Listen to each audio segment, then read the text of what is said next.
Minasan, konnichiwa. So, today pag-uusapan po natin ay about sa Japanese numbers. So, today gagamit po tayo ng slides or presentation. No? So, I will do a voice over instead of a video. So, huwag niyo pong ma-miss.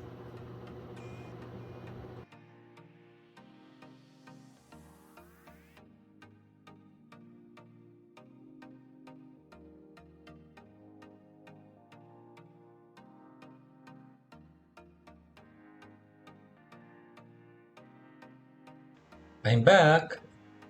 Numbers in Japanese. Okay? So, let's start muna po from 0 to 10.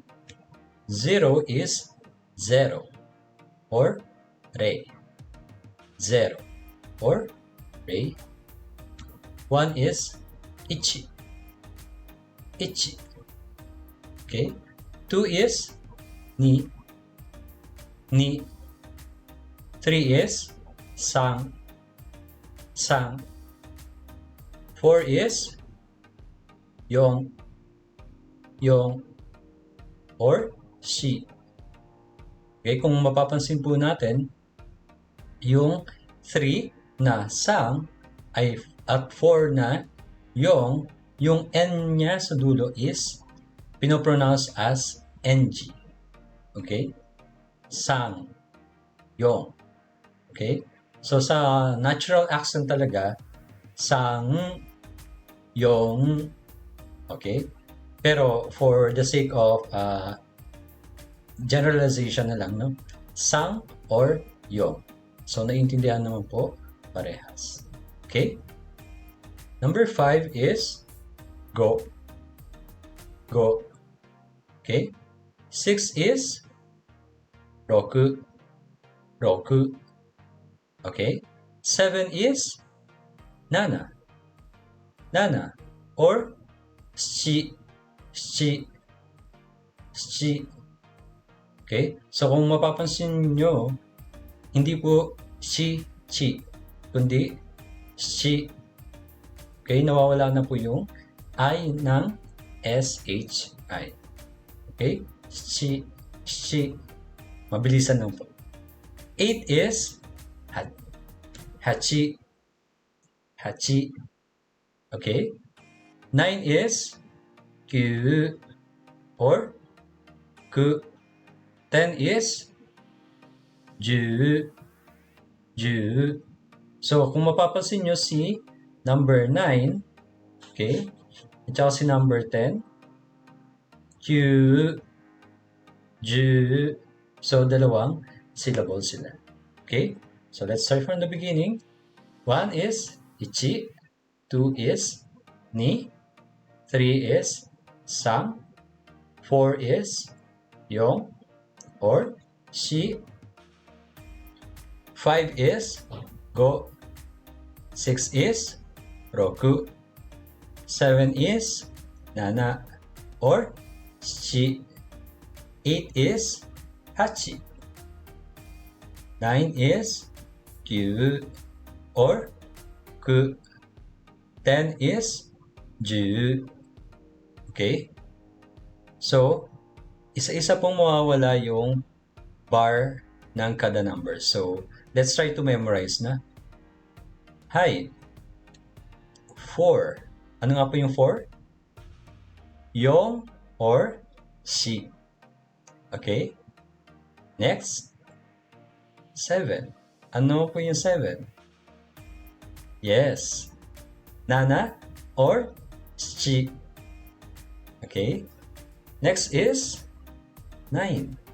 Ano po yung 9? Kyu or ku.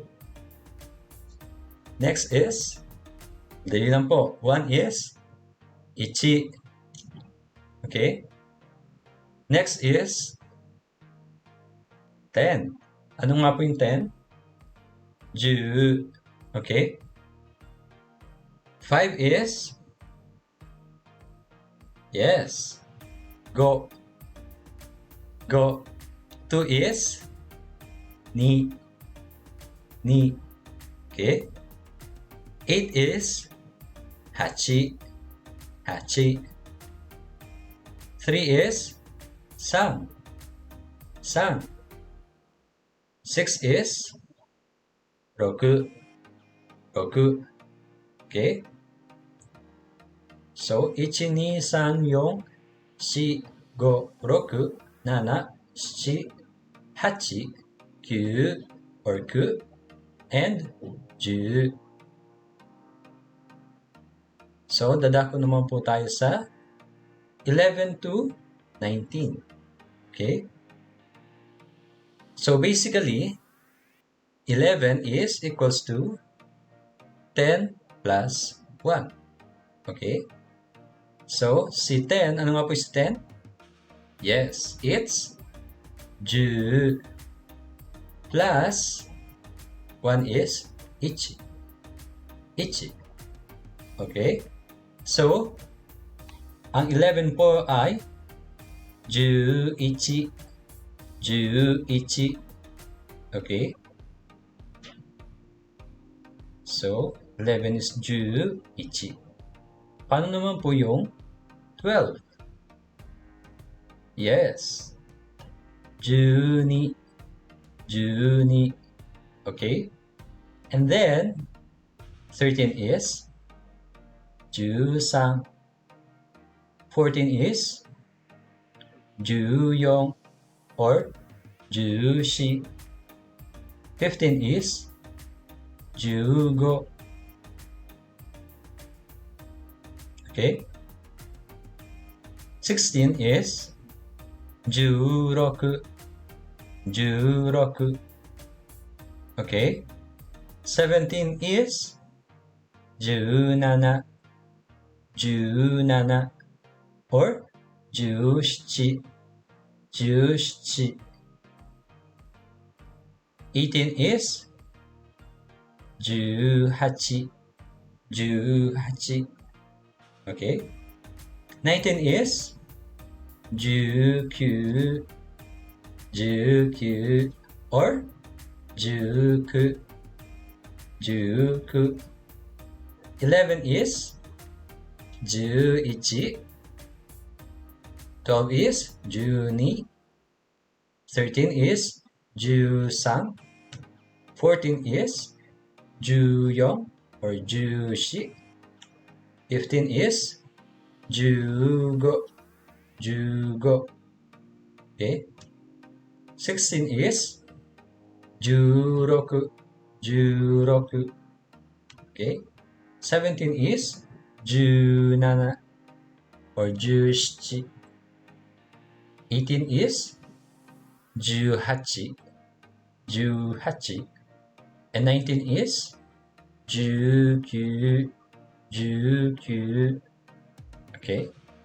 E paano naman po kapag number 20? It's 20. No? So, magkakaroon po tayo ng panibagong sequence for the 20. Okay? Or starting 20.